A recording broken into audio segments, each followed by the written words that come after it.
Ludovic Paradinas, 48 ans, responsable du recrutement à l'Olympique de Marseille pour le centre de formation. 25 ans de présence dans le milieu professionnel et auparavant directeur technique d'une structure de préformation en région parisienne. Très bien. Est-ce que du coup, vous l'avez expliqué vaguement, mais un peu quel est le parcours que vous avez fait jusqu'à devenir un peu scout?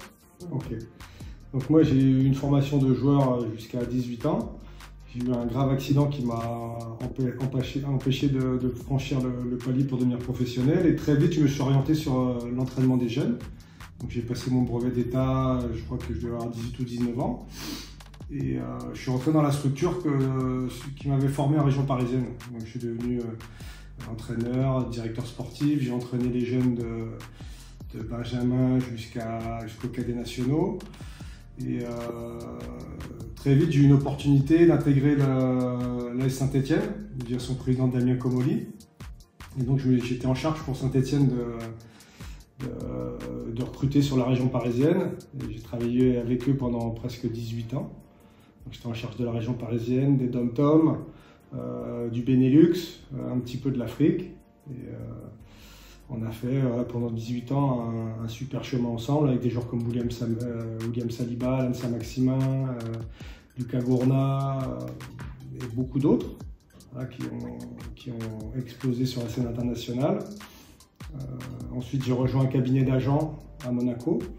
On gérait des joueurs comme Olivier Giroud, comme Morgan Sanson, comme Adrien Thomasson. Moi, j'ai intégré ces structures-là pour développer un pôle jeune. Donc aujourd'hui, on a des jeunes qui performent au très haut niveau, que ce soit Jérémy Jacquet, Valentin Tangana, Januel Velossian. C'est des jeunes qu'on avait intégrés dans la société avec mes collègues. Et durant cette période-là, j'ai eu la chance de faire signer un joueur à Valence en Espagne, qui m'a permis de rencontrer à l'époque Pablo Longoria, qui était directeur sportif, et Marco Otero, qui était directeur de la formation. On a sympathisé. Et quand Marco Otero est arrivé à Marseille, on s'est souvenu d'une discussion qu'on avait eue ensemble à Valence. Et je l'ai rejoint pour l'accompagner sur le projet Olympia. En termes de formation, moi j'ai passé mon brevet d'état. Voilà, et après, c'est mon expérience et mon réseau qui m'ont permis de franchir les paliers dans le milieu professionnel. Ok, très bien. Super parcours.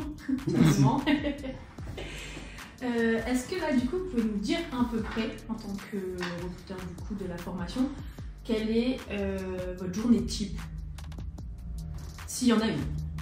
Alors, les journées changent beaucoup parce que vous avez des journées qui sont un peu plus administratives, comme le lundi par exemple, où on est plus sur le retour et l'analyse des observations du week-end, que ce soit les observations que nous on a fait ou que l'équipe qui travaille pour l'Olympique de Marseille a pu faire. Savoir qu'on avait une dizaine de scouts cette année sur la région marseillaise, sur le PACA et sur la région parisienne. Donc le lundi, mardi, c'est un peu l'analyse de tout ça, avec une réunion chaque mardi matin. Voilà, soit en présentiel, soit en visio avec les scouts pour faire le point sur les priorités qui ont été vues le week-end et s'il y a des décisions à prendre, des joueurs à faire venir, c'est à ce moment-là qu'on valide les invitations ou les futures propositions. Le mercredi, c'est vraiment une journée foot, où le mercredi matin, moi j'étais sur le campus avec les tout petits, puis on faisait des plateaux avec le projet Next Gen, donc tous les clubs partenaires de l'Olympique de Marseille. Donc le mercredi matin, on était sur site au campus et l'après-midi, vous avez soit les détections régionales ou nationales, les matchs des pôles espoirs, des matchs amicaux que nous on pouvait organiser. Et après, le jeudi matin, vendredi matin, on était sur l'administratif et jeudi après-midi, vendredi après-midi sur les terrains. Et après, vous avez les matchs samedi, dimanche. Une semaine bien remplie. Effectivement. Quelles sont pour vous les qualités pour être un bon recruteur ou un bon scout? Il faut bien analyser et comprendre le projet du club dans lequel vous êtes et pour lequel vous travaillez. Recruter, c'est pas on recrute les joueurs pour se faire plaisir à nous. On recrute des joueurs qui correspondent au projet du club. Donc c'est bien comprendre ce projet-là. Et après, c'est avoir un bon œil et avoir un très gros réseau. Voilà. L'importance de ce métier-là, c'est le réseau qu'on peut tisser au fil des années dans les différents clubs et dans les différentes régions qui nous permet un gain de temps énorme. Aujourd'hui, vous avez une multitude d'agents ou de conseillers qui vous sollicitent pour vous donner des profils. Si vous n'avez pas ces relais-là, vous perdez énormément de temps. Alors nous, on travaille avec une plateforme qui nous permet d'avoir 80% des joueurs qu'on nous signalait, ils étaient sur cette plateforme. On trouvait des vidéos, donc sur des jeunes qui avaient à partir de 12-13 ans, on trouvait des images, donc ça c'était intéressant. Et après, c'est vérifier l'information. Ça, c'est la partie qui prend le plus de temps. Vous, lors d'une sélection, d'une détection, enfin, tout ça, comment vous évaluez un joueur? Est-ce que vous pouvez l'évaluer en un seul match? On a un avis sur un match, mais se positionner sur un seul match, c'est très compliqué. Est-ce que le joueur a fait le match de sa vie? Est-ce que ce jour-là, il n'est pas bon, il passe carrément au travers? Donc nous, on pense que pour évaluer un joueur, dans l'idéal, il faut l'avoir vu avec 3-4 scouts différents, donc ça veut dire sur au moins 3-4 matchs différents, dans des situations différentes, match à domicile, match à l'extérieur, match où on domine, match où on est dominé, l'idéal c'est ça, et après le faire venir et de le confronter à ses propres joueurs. Parce que le joueur qui est très bon au milieu de joueurs moyens, il y en a beaucoup. Nous, ce qui nous importe, c'est dans un groupe de très bons joueurs, est-ce que ce jour-là, il va continuer à performer ou est-ce qu'il va bloquer parce que le palier est trop dur pour lui. Ok, très bien. Là, on va plus passer sur des questions un peu, du coup, en lien avec votre poste à l'Olympique de Marseille. Du coup, est-ce que le profil un peu typique que l'Olympique de Marseille recherche aujourd'hui, au niveau de la formation, ça serait un peu quel type de joueur? Vraiment très général, mais un peu les aspects. Nous, on avait une consigne, c'est qu'on doit avoir 80% de nos effectifs qui sont faits de joueurs, ce qu'on appelle du Grand Sud. Parce qu'on pense que l'Olympique de Marseille, c'est un club qui est particulier et que les sudistes comprennent ce club, avec cette mentalité, cette pression qui est forte. On a des équipes où on est attendu partout, on est supporté partout aussi, donc ça c'est hyper important. Mais l'OM, vous êtes l'équipe à battre partout où vous allez. Vous allez partout en Europe, on a eu la chance de voyager, de faire un peu le tour d'Europe et le tour du monde. Et partout, quand on arrivait, avec cette tenue blanche, tout le monde sait que c'est l'OM. Voilà. Et ça, c'est des valeurs qu'on doit inculquer à nos joueurs. Donc on doit avoir des joueurs qui soient fiers de porter ce maillot, donc, qui est la tête haute, qui est un état d'esprit combatif au-dessus de la moyenne. On va pardonner beaucoup de choses si dans l'état d'esprit on est présent. Et après on veut des équipes on veut être maître du ballon. Donc on doit avoir des joueurs qui techniquement sont capables de répondre aux exigences du haut niveau. Parce qu'on veut être maître du jeu. À l'OM on ne subit pas, on avance, c'est nous qui devons marcher, on doit marcher sur les autres, on doit avancer. Donc techniquement ça demande beaucoup de travail, ça demande beaucoup de qualité athlétique parce que c'est un jeu qui est énergivore, voilà. On court beaucoup, on presse, voilà. On est actif dès la perte du ballon, voilà ce qu'on veut. Donc des joueurs qui soient actifs à la perte du ballon, qui soient dynamiques, qui jouent vers l'avant, parce qu'il ne faut pas qu'on oublie que sur notre maillot on a écrit droit au but, c'est pas juste une décoration, c'est l'emblème du club, et donc on se doit d'avoir un jeu dynamique porté vers l'avant. C'est ce que demandent les gens ici. Ok, très bien. Hop, allez-y.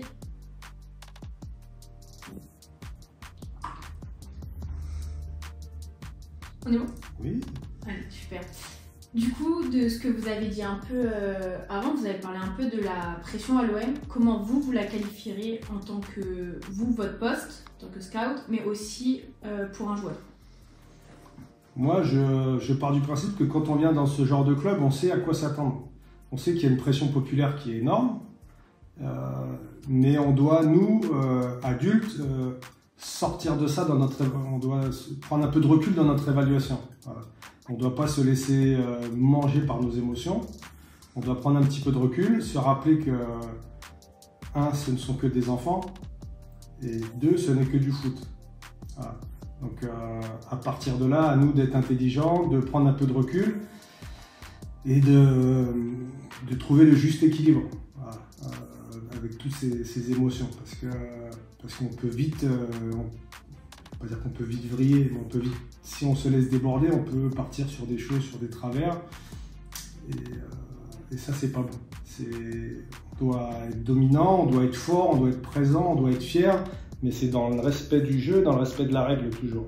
Voilà. Et que la défaite est à bannir, mais perdre fait aussi partie de l'apprentissage. Ok, très bien. Est-ce que, en tant que scout, vous avez du coup une anecdote à nous partager pendant le mercato, que ce soit drôle ou... Une anecdote. Moi, la première fois que je vais observer William Saliba, donc c'est un coach qui m'appelle en région parisienne. On me présente William Saliba en tant qu'avant-centre. Donc je le vois sur un match et je lui dis non, c'est ça, c'est pas possible. Voilà. Et par contre, 6 mois après, j'ai une autre personne, parce que William change de club entre-temps. Il me dit écoute, je viens de faire signer un défenseur central, il faut que tu viennes le voir. C'est un joueur qui était attaquant l'année dernière. Et là, c'est un monstre. Et j'arrive, c'est William. Et en effet, ce changement de poste a changé sa vie. C'était plus le même joueur. L'avantage qu'il a eu, c'est d'avoir joué attaquant jusqu'à 13 ans, lui a permis de développer des qualités techniques qui sont au-dessus de la moyenne pour un défenseur. Voilà. Et aujourd'hui, il se sert de ça. Même si lui croit toujours qu'il pourrait être attaquant, non. C'est un des meilleurs défenseurs d'Europe. Par contre, je ne suis pas certain que ce soit un grand attaquant. Très bien. Et du coup, bon là pour finir un peu plus sur l'OM, vous en tant que jeune, et selon vous, quel serait un peu, on va dire, le plus gros transfert que vous ayez fait en tant que, faire venir un joueur, et pourquoi vous estimez bien? Alors, je ne vais pas aujourd'hui donner de nom, parce que donner de nom, ce serait prendre une position sur des joueurs en futur, et ça, je ne veux pas le faire. Voilà. On a des profils qui sont super intéressants, qui sont arrivés ou qui vont arriver. Il faut savoir qu'on fait signer des joueurs à partir de 13 ans dans toute la France et qui n'arriveront à Marseille que quand ils auront 16 ans. Donc il y a des joueurs sur lesquels moi j'ai travaillé qui ne sont pas encore arrivés, qui sont des énormes potentiels, qui sont dans les prélistes équipes de France, qui sont déjà identifiés par des grands clubs européens. Mais je veux pas en parler parce que ce serait les mettre en lumière trop tôt. Et ça, je pense que c'est un gros risque, et encore plus quand on est à l'Olympique de Marseille, où dès qu'on donne un nom, vous avez la communauté du peuple bleu et blanc qui va se renseigner, qui va essayer d'avoir des infos, qui pourrait parler du jeune, et je pense que c'est pas lui rendre service. C'est aussi pour ça que nous, on n'avait pas souhaité communiquer sur les signatures de ces joueurs-là, parce que ils auront le temps d'avoir la pression de l'Olympique de Marseille quand ils y seront vraiment. Donc il y a des super générations qui arrivent, il faut juste laisser du temps. Ok, très bien. Bon, là on va passer sur des questions un peu plus générales. Ouais. Qu'est-ce que regarde principalement un scout chez un joueur? C'est sa première touche de balle, ça c'est quelque chose qui est hyper important. Et sa capacité à prendre l'information. À partir du moment où déjà on a ces deux choses-là, c'est un joueur sur lequel on va pouvoir travailler. Voilà. Après, il y a bien sûr les qualités athlétiques. C'est aujourd'hui, maintenant, pour être un athlète. Alors, qui dit athlète, ça ne veut pas dire quelqu'un d'être grand et de fort. C'est quelqu'un qui doit être gainé, qui doit être rapide, qui doit avoir une forme de vitesse dans son jeu. Soit c'est une vitesse de course, soit c'est une vitesse gestuelle, soit c'est une vitesse de compréhension. Et on regarde un petit peu tout ça. Et après, il y a une chose, un élément qui est déterminant, qui est peut-être le plus important aujourd'hui, c'est l'entourage du joueur. Moi, je pense que 50% de la réussite d'un enfant, c'est son entourage. Et c'est quelque chose, quand moi, les 2 premières années où j'ai travaillé à Saint-Etienne, je fonçais toujours sur le meilleur joueur, et je me suis aperçu que ce n'était pas la bonne méthode. Le joueur, il doit être bon, ça c'est clair, mais si l'entourage n'est pas bon autour du joueur, il y a 90% de chances que ce soit un échec. C'est vrai que maintenant l'entourage est très très important. Et surtout ici dans la région, le problème dans la région, c'est les mamans aujourd'hui. D'accord, on ne dirait pas comme ça. Vous avez, je veux dire, 70% des problèmes qui se passent autour des stades de jeunes dans la région. Alors c'est typique ici, hein, dans la région marseillaise, c'est les mamans, très souvent. Et les papas? Le problème, c'est que les mamans, elles s'emboucanent entre elles, et après, elles appellent les papas. Du coup, on va en arriver à la question d'après, qui sont les sacrifices. Vous, en tant que scout, c'est quoi le plus gros sacrifice que vous avez pu observer chez un joueur? Vous avez des jeunes, surtout aujourd'hui, qui sont sollicités de plus en plus par les clubs, alors que ce soit les clubs pro, mais je dirais encore plus quand ils sont dans les clubs amateurs, où ils s'entraînent 3-4 fois par semaine. Après, ils intègrent des académies privées pour faire du travail technique ou du renforcement musculaire. Et du coup, vous avez des enfants qui ne font rien d'autre que du football. Et moi, je pense que pour l'épanouissement d'un enfant, on doit faire autre chose que du football, on doit faire autre chose que du sport. On est dans une ville à Marseille où la culture est super forte, notamment la culture street art. Et les enfants, ils n'ont pas le temps. C'est comme à Marseille, on a des enfants qui ne savent pas nager. On vit au bord de la mer. Pour moi, c'est des choses qui sont compréhensibles. Et on est trop concentré sur le foot et on a des enfants qui ne voient que ça. Et des familles qui ne voient que ça. Et ne comprennent pas que des plages de repos, ça fait partie de l'apprentissage aussi. Voilà. Les enfants, ils ont besoin d'avoir des moments où ils ne font rien.